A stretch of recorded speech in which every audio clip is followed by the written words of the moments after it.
guys, welcome back to my channel. Why not? It's your girl Miss K. So today we're going to be going over the latest episode of Insecure, episode number 9, called Low Key Trying. Okay, so the beginning of this episode made me freaking blush, guys, okay, because I was not expecting to see Issa and Lawrence again like this, especially like this, okay? I thought we were gonna kind of get like a little break, but I'm so glad that they didn't give us a break. I am a little nervous though about their relationship because I'm just afraid that something's gonna happen that's gonna mess things up. Hopefully I can remember to get into that at the end of this video, but right now let's jump into the episode. All right, so like I said, it starts off with Issa at Lawrence's house, and they're both sitting on opposite sides of the couch, right? And they're giving each other googly eyes, okay? Issa moves in closer to climb on top of Lawrence. They start kissing. We see them laughing and sharing Chinese food. Then we see them getting it in. Later, they're relaxing on the couch, watching TV, while Issa strokes Lawrence's hair. Then they get it in again. That time it kind of looks like a little quickie or something, you know, almost as if, you know, Issa just got there and Lawrence didn't even give her a chance to walk in the door, okay? Also, we see that it's looking like Issa's been spending the night there, showering there, of course, and Lawrence can't get enough, all right? He wanted fresh out the shower.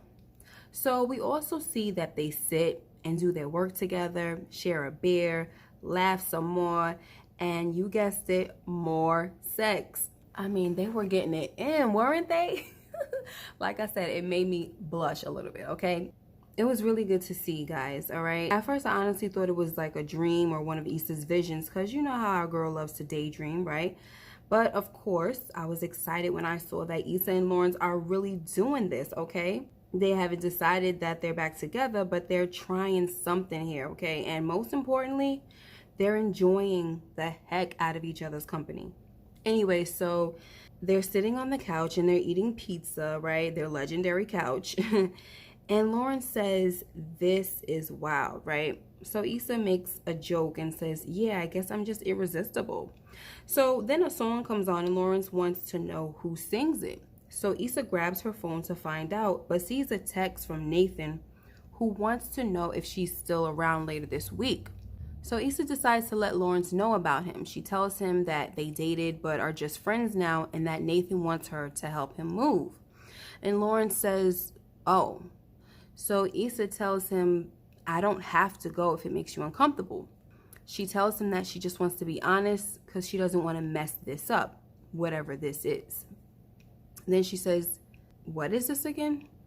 And Lawrence says, "What do you want it to be?" And I'm like, girl, this is the time to be like, baby, I want to get back together. But Issa was right in asking if Lawrence was still dealing with Condola or had any loose ends.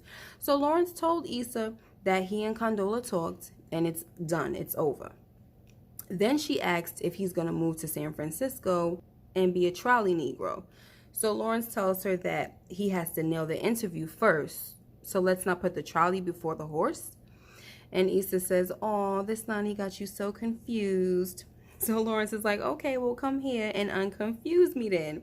And Issa's like, "Oh my gosh, so much work. Like, girl, stop trying to act like you don't want to be over there unconfusing them now. Come on, girl, stop." So anyway, Lawrence is like, "Oh, poor you." And I'm like, I just can't get enough of them already, okay? I told you guys once before how I love the chemistry, right? It's off the chain, and they really give off these best friend vibes that I'm just so here for. Anyway, so next, Molly is at a therapist session with Dr. Rhonda, and she's telling the doctor that she has enough anxiety about messing up her love life without Issa adding to it. As if Issa has really added strain to her relationship with Andrew. I mean, I didn't really get that one. Anyway, so bottom line is, with Molly, it's everybody else's fault, right? So when the doctor asks Molly if there was anything she could have done differently, Molly says no, she needs to apologize. She meaning Issa, of course, right? So Doc tells Molly that sis has a pattern, okay? Sis meaning Molly. Somebody angers her and she puts up walls. Molly says, but Issa was out of line. So the doctor says, well, the same could be said for Victor, and Torian, and Dro, and your dad. I mean, the only thing the doctor didn't tell Molly that I wish she would have is that Molly has issues with accountability and she needs to learn to own up to her part in whatever mess she's in. Anyway, so Dr. Rhonda then asks Molly if her relationship with Issa is still serving her, right? So Molly says, I mean, it's Issa. She's my best friend. So Dr. Rhonda says, let me rephrase that. Do you want to do the work at repairing the relationship?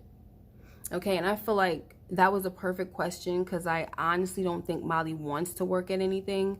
You know, she simply wants her behind kissed. I kind of feel like Dr. Rhonda knows Molly, right? She knows the type of person that Molly is.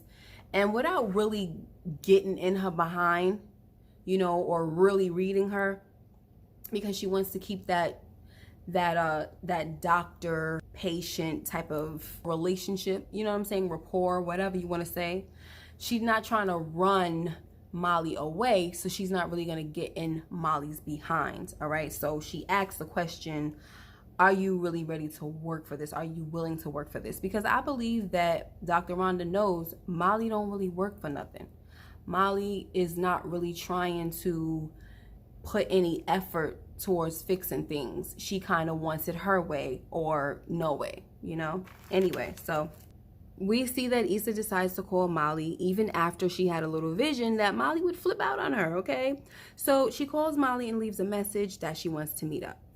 So they meet up and it was super awkward, okay? Their conversation was all surface based and they really didn't resolve anything because they didn't talk about the block party or any other issues. But still, Issa was hopeful about things, okay? She seemed to feel good about them. So next, Issa meets up with her assistant to plan another event. When they leave each other, she gets a call from Lawrence in San Francisco who tells her that the interview went great. Issa was happy for him and told him that she had brunch with Molly, and Lawrence was like, oh, really? So I wasn't really sure what to think of Lawrence's reaction. Anyway, so he asked, how was that? And Issa says, it went really well.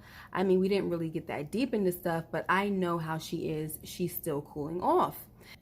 Anyway, despite Lawrence's weird reaction, he supports Issa and tells her, that's great. Maybe you just needed some space before trying again. And that could have also been a little reference to their own relationship, right? So about, you know, Lawrence's weird kind of reaction. When he heard that Molly and Issa had brunch, it didn't really seem like he was happy to hear it. He didn't seem mad, but in a way it kind of looked like it threw him for like a loop, right? Maybe, just maybe, he was thinking that if he takes this job in San Francisco, he can ask Issa if she's gonna go with him, right? And maybe in his mind he was thinking, look, she doesn't have a best friend there anymore. She doesn't deal with Molly anymore. She doesn't really have much here in LA. So maybe it'll be easier for her to come with me. Maybe this is what was going through Lawrence's mind, which is possibly why he wasn't so excited about hearing that Molly had brunch with Issa. That's just my thought, because I just couldn't get why his face looked like that and why he seemed just a little bit troubled. Anyway, let's move on. So next, Issa goes to help Nathan after she wasn't too sure if she should, right?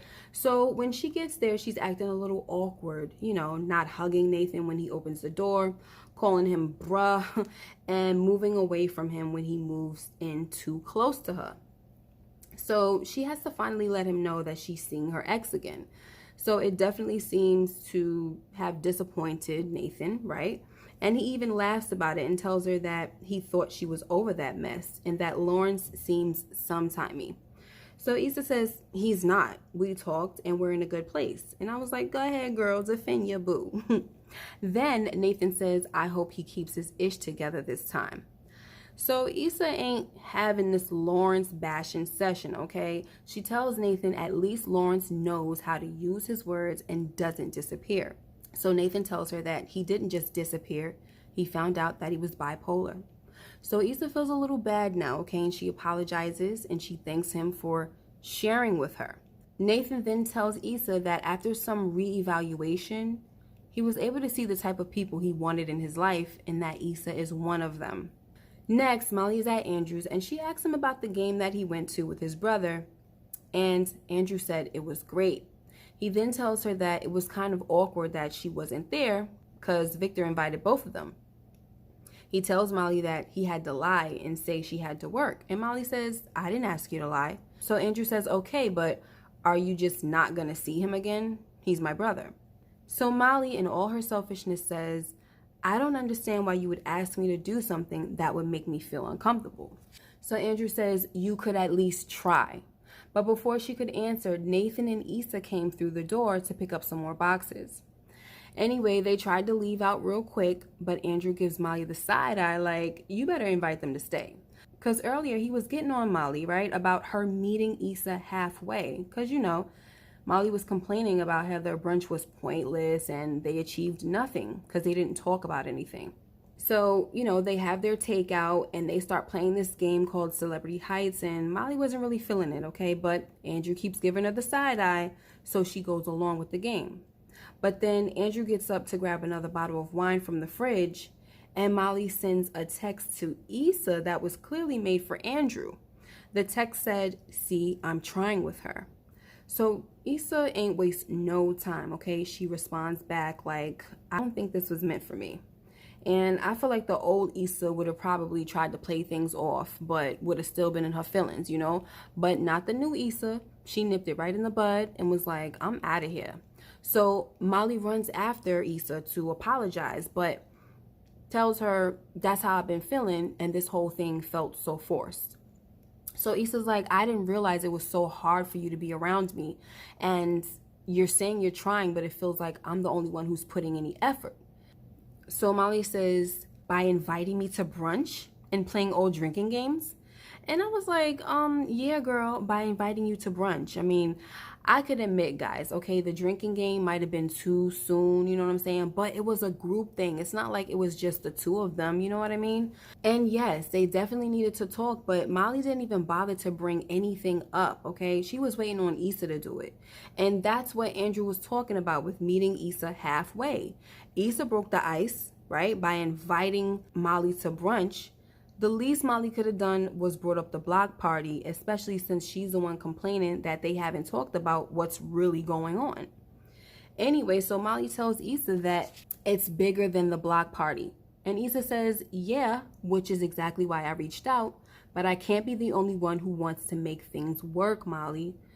And after, you know, like a little moment of silence, Molly says, I don't know, maybe who you are now and who I am now just doesn't fit anymore. And so I said to Molly, as if she could hear me, girl, what is wrong with who Issa is now that you wouldn't want to be her friend, right? I mean, she's trying to be a go-getter, someone who's independent so she doesn't have to use people like you say she does. Yet you don't want to be that Issa's friend? Like, it just doesn't make any sense. So to me, it just proves that Molly wants Issa to still be that inferior friend, you know? Anyway, so Issa's feelings are super hurt, okay? She has tears in her eyes and just says, okay. So Molly is like, okay. And I'm like, yeah, girl, what did you expect her to say? Like, what? You wanted her to be like, okay, Molly, I'll change back to the selfish chick you think I am so we can be friends. I mean, come on now. Anyway, Issa tells Molly that there's nothing left to talk about then, okay? So she gets in her Lyft and she leaves. And that was that, guys. And honestly, I don't even really care. I don't know how a lot of other people feel about, you know, what's going on with Molly and Issa's relationship. I mean, I kind of feel like, yeah, because it's insecure and we know them as being best friends, we know they're probably going to bring them back together eventually. I don't know. Maybe they're going to go into next season where they're still not really talking like that, and maybe something happens to bring them both back together. I do not know, but I really don't care at this point. Like I said, I doubt if they'll make them stay like this forever, but Molly really needs to go to therapy for her daggone self, not to get stuff off her chest about how she feels like everybody else is wrong. That therapist needs to dive deeper with her so she can get her whole life together, because she's a mess and she is about to mess up her relationship with her man. She over here talking about, I have enough anxiety about how I feel about my relationship and I don't need Issa messing it up. And like, you and Issa are not even talking, baby, and you about to mess up your own relationship, okay, like you always do. You know why? Because you have character issues. You have heart issues. You're the problem, okay? Not to say that in every situation Molly is wrong or whatever and other people are right. No, it's just that she plays a part as well, okay? Look at the situation she's in with Andrew. She doesn't want to try with the man's family because she got offended off of one thing. Like, I get it. Sometimes it's not easy to get along with in-laws or get along with like your man's family and vice versa. But you have to try. If you want to be in a relationship, you have to try. You can't just be like, oh no, I'm going to be in a relationship with you, but I don't want to talk to your sister or your brother or your mother and the father. Like, that is not how it works, dummy. Like, she's like, oh, you're putting me in a situation where I can be uncomfortable. Well, guess what? Sometimes it is uncomfortable. And you know what that's called? That's called sacrifice. That's called putting yourself to the side to make somebody else happy. Ever heard of it? You should try it, Molly, or else this longest relationship that you've ever been in is about to be a wrap. I'm sorry, baby. It's about to be a wrap. And you know what, guys? I kind of hope that Andrew dumps her behind next week. Anyway, I feel like Andrew likes her a lot, but it would just be nice to teach her a lesson. You know what I'm saying? Andrew dumps her. Of course, you know, they can get back together or whatever, but she got to make some changes, okay? She got to extend olive branches this time, okay? Instead of everybody else always extending an olive branch to her, all right? I done had enough of this girl. Now, I know there are some Team Mollys out there, okay? And if you're watching and you're Team Molly, I'm sorry, okay? We just gonna have to agree to disagree. It's okay. Now, I don't really see how you can see her side right about now, but that's you, okay? Sometimes people have a personal connection to the characters that they favor, even if the character is the worst ever. And I'm not saying Molly is the worst. I'm just saying sometimes, like, people are like that. Anywho, so that was the episode, guys. Let me know what you guys thought, all right? What do you guys think is going to happen next week? I'm so afraid for this relationship with Issa and Lawrence because I kind of feel like they're pushing them together a little too soon. And to me, that spells disaster. Because, you know, if they got picked up for season 5, then I kind of feel like maybe the writers and producers might feel like they can't put Issa and Lawrence back together without there being some type of drama attached, all right? So they're probably not going to be together, guys. Lawrence is going to go to San Francisco, I believe, and Issa's not going to go with him. And I hate to say that, but that is what I do think.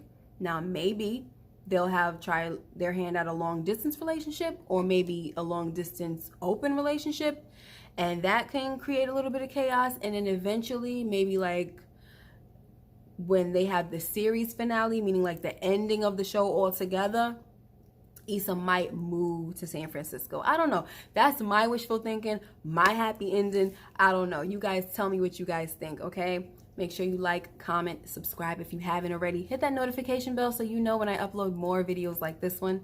Thank you so much, and I'll see you guys next time. Take care. Bye-bye.